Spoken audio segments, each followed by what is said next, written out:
Hello guys, welcome to all math भाई Sandeep sir. दोस्तों, मैं संजय आप सभी का मैथ भाई संदीप सर पे स्वागत करता हूं। तो दोस्तों, जैसा कि आपको पता है कि हाल ही में आपका jail वार्डर fireman Uttar Pradesh police का 19 और 20 दिसंबर में एग्ज़ाम हो चुका है।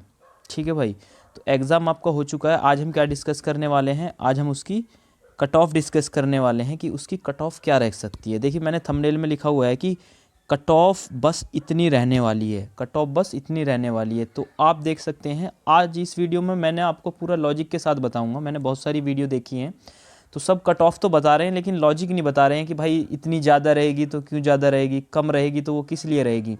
तो मैं आज सभी चीज़ों पे आज आपके साथ वन बाय वन डिस्कस करने वाला हूँ। कट ऑफ बस इतनी रहने वाली है, ठीक है। और दूसरी चीज़ इसमें आप देख सकते हैं कि 75 वाले भी दौड़ स्टार्ट करें। 75 नंबर मतलब जिसके 75 क्वेश्चन जिसके ठीक आ रहे हैं तो वो भी क्या कर सकते हैं, दौड़ स्टार्ट कर सकते हैं। जी हाँ, 75 क्वेश्चन वाले भी दौड़ स्टार्ट कर सकते हैं। बिल्कुल एकदम आपको बताने वाला हूँ डिटेल में। यूपी जेल वार्डर फायरमैन 2020 आप दे सकते हैं थंबनेल में। और सेफ स्कोर पे भी बात करने वाले हैं कि सेफ स्कोर हमारा क्या रहने वाला है। ठीक है, सेफ स्कोर हमारा क्या रहने वाला है, इस चीज़ पे भी बात करने वाले हैं। तो सबसे पहले मैं आपको बता देता हूँ। देखिए, आगे चलते हैं। आगे सबसे पहले यहाँ आएंगे तो एग्ज़ाम डेट यहाँ पे लिखी हुई है। क्या लिखी हुई है यहाँ पे?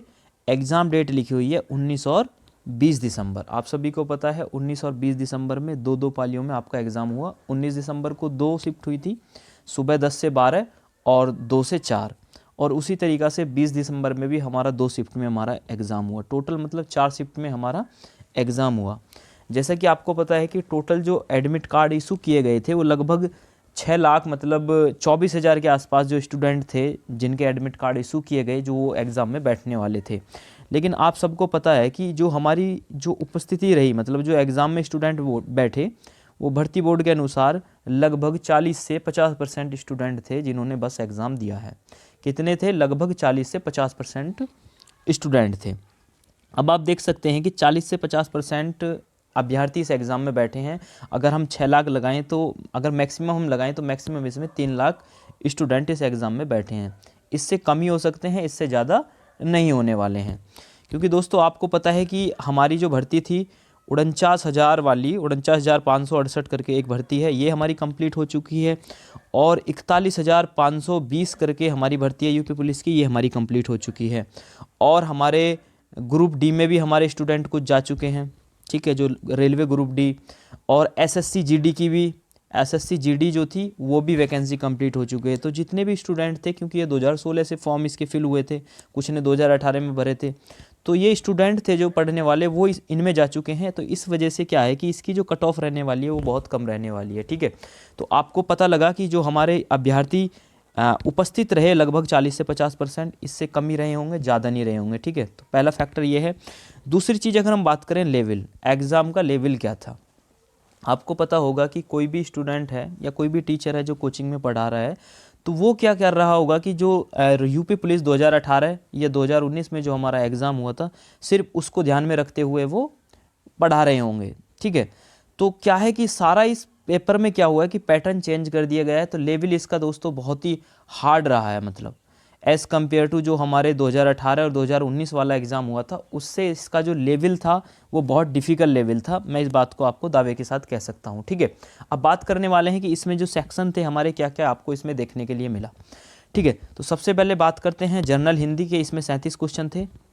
जनरल हिंदी के हमारे कितने क्वेश्चन थे? 37 क्वेश्चन थे। और जनरल अवेयरनेस के 38 क्वेश्चन थे। और इसमें ना अलग से सेक्शन बांटे गए थे, न्यूमेरिकल एबिलिटी, मेंटल एबिलिटी और mental aptitude, IQ test, and अगर हम बात करते हैं रीजनिंग एबिलिटी। ये इसमें 5 सेक्शन में इसमें मैथ एंड रीजनिंग को बांटा हुआ था। कितने सेक्शन में?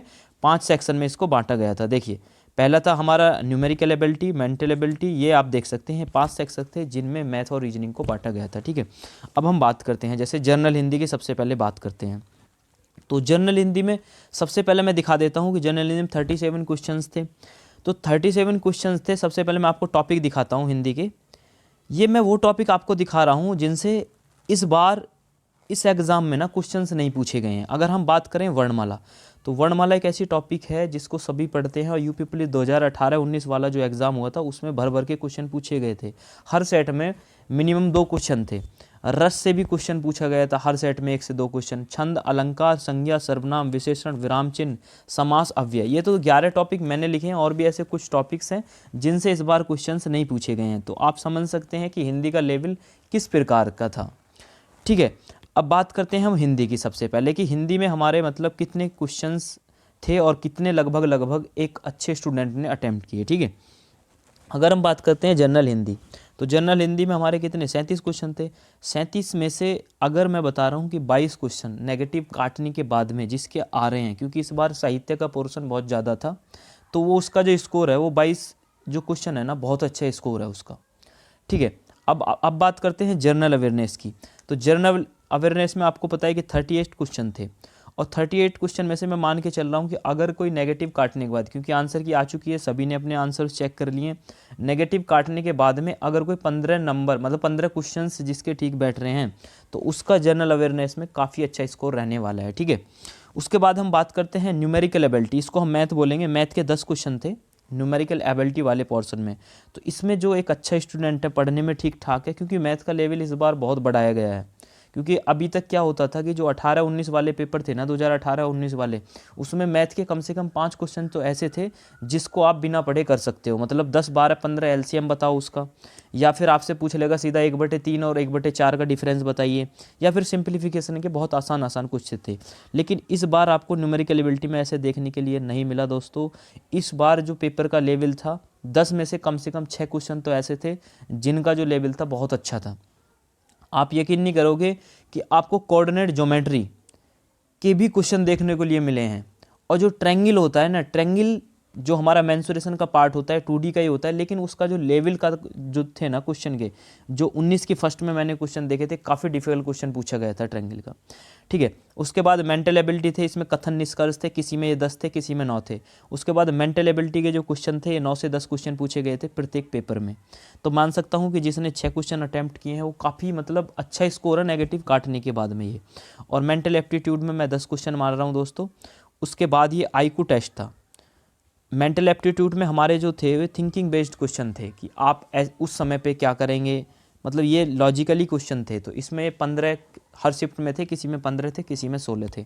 तो मैं मान के चल रहा हूँ जिसने 10 क्वेश्चन ठीक किए हैं नेगेटिव काट के, उसका स्कोर एकदम अच्छा है। ठीक है, अब बात करते हैं हम IQ टेस्ट। तो IQ टेस्ट के 20 क्वेश्चन थे, इसमें भी जिसने 15 क्वेश्चन नेगेटिव काट के ठीक किए हैं वो बिल्कुल आप स्कोर मान सकते हैं अच्छा स्कोर है। उसके बाद लास्ट में 20 क्वेश्चन थे रीजनिंग एबिलिटी, इसमें हम मान सकते हैं 18 क्वेश्चन आप कर सकते थे। तो अगर ओवरऑल हम इनको जोड़ें, ये जितने मैं बता रहा हूँ आपको, अगर आप इन सभी को जोड़ेंगे तो 22, 15, 7, 6, 10, 15, 18 इन सभी को जोड़ने के बाद में ना आपका जो स्कोर बैठ रहा है वो 93 क्वेश्चंस आपके बैठ रहे हैं। 93 क्वेश्चंस बैठ रहे हैं नेगेटिव काटने के बाद में। और नेगेटिव काटने के बाद में जो 93 स्कोर ये बैठ रहा है ना, इसको करना मतलब कोई बच्चों का खेल नहीं है, क्योंकि जो इस बार पेपर का लेवल था वो काफ़ी अच्छा था लेवल। अगर हम रीजनिंग की बात करें तो डाइस के इस प्रकार के क्वेश्चंस थे जिनको कभी टीचर्स पढ़ाते भी नहीं है, मतलब पढ़ाते हैं तो उन पे फोकस नहीं करते हैं। Open dice and close dice बताया और उसके बाद छोड़ देते हैं। इस बार डाइस के काफ़ी अच्छे क्वेश्चंस पूछे गए थे। और अगर रैंकिंग की बात करें, किसकी बात करें, रैंकिंग की अगर हम बात करते हैं तो रैंकिंग के भी काफ़ी अच्छे क्वेश्चंस पूछे गए थे दोस्तों। तो इस प्रकार मैं बता रहा हूँ कि 93 क्वेश्चंस कर पाना एक मतलब काफ़ी अच्छा स्कोर था।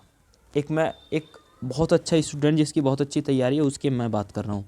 उसके बाद कट ऑफ पे भी बात करने वाले हैं। देखिए आगे चलते हैं। ये मैंने आपको बता दिया है कि भाई ये टॉपिक थे, इनसे कोई क्वेश्चन देखने के लिए नहीं मिले हैं और ये वो टॉपिक हैं जिनको मैक्सिमम सभी स्टूडेंट्स पढ़ते हैं। ठीक है, अब आगे चलते हैं। अब मैं आपको कट ऑफ बताने वाला हूँ दोस्तों, और मैंने आपको बता दिया कितने स्टूडेंट इसमें प्रेजेंट रहे हैं। उसके बाद मैं आपको कट ऑफ डिस्कस कर रहा हूँ।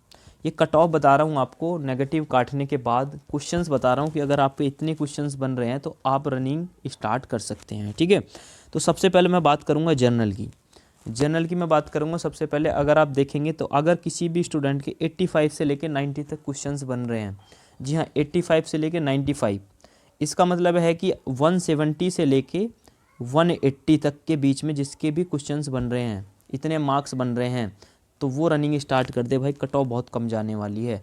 अगर हम बात करें 49,568 की कट ऑफ 172 OBC की गई थी। ठीक है, 172 ओबीसी की गई थी, जिसमें कि इतना तगड़ा कंपटीशन था। और इसमें तो कंपटीशन भी बहुत कम है क्योंकि बहुत कम स्टूडेंट इसमें एग्ज़ाम में बैठे हैं। तो ये बिल्कुल मैं आपको जो बता रहा हूँ ये बिल्कुल ठीक स्कोर है। जनरल वाले जिसके भी इतने मार्क्स बैठ रहे हैं वो फिजिकल की तैयारी स्टार्ट कर दे। अब हम बात करते हैं ओबीसी की। तो ओबीसी की अगर किसी भी स्टूडेंट के 80 से 85 क्वेश्चंस अगर आ रहे हैं तो वो भी रनिंग स्टार्ट कर दे, क्योंकि बाद में नॉर्मलाइज होकर भी मार्क्स बढ़ेंगे।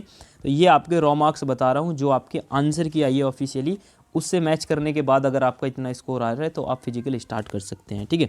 उसके बाद एससी की बात करें तो 80 से अगर 82 क्वेश्चंस अगर आपके बन रहे हैं तो एससी में भी आप क्या कर सकते हैं, आप अपनी फिजिकल की तैयारी स्टार्ट कर दें, क्योंकि फिजिकल में ज़्यादा समय है नहीं। तो आप बहुत आसानी से फिजिकल स्टार्ट करिए, आपका एग्ज़ाम क्वालीफाई होने वाला है। एसटी के अगर किसी के भी 75 क्वेश्चंस बन रहे हैं तो वो भी क्या करे, अपनी फिजिकल की तैयारी स्टार्ट कर दे दोस्तों, ठीक है। तो ये मैंने कट ऑफ बताई है, और आप भी इसमें कमेंट करके बताएं कि भाई कट ऑफ ये रह सकती है, इससे ज़्यादा रहेगी या कम रहेगी। या जो भी इस वीडियो को देखता है तो वो अपने मार्क्स कमेंट बॉक्स में बताए, क्योंकि पेपर का जो लेवल था ना वो इतना आसान नहीं था कि कोई भी इसमें 200 मार्क्स कर लेगा। जी हाँ, ये बिल्कुल एकदम फैक्ट वाली बात है। और पेपर सबसे बड़ी जो हमारी अटेंडेंस रही है वो अटेंडेंस 50% से भी कम रही है, लगभग 40 से 50% रही है, ठीक है दोस्तों। तो ये वीडियो मैंने आपको बताई कट ऑफ के बारे में। तो आपको वीडियो कैसी लगी आप ज़रूर बताएं, मैंने आपको पूरी डिटेल में एकदम समझाने की कोशिश की है, ठीक है। अगर आपको वीडियो पसंद आई है चैनल को सब्सक्राइब करें, क्योंकि इसी से रिलेटेड जो भी कोई इन्फॉर्मेशन होगी मैं आपको नेक्स्ट वीडियो लेके आऊँगा, ठीक है दोस्तों। तो थैंक यू, बाय बाय।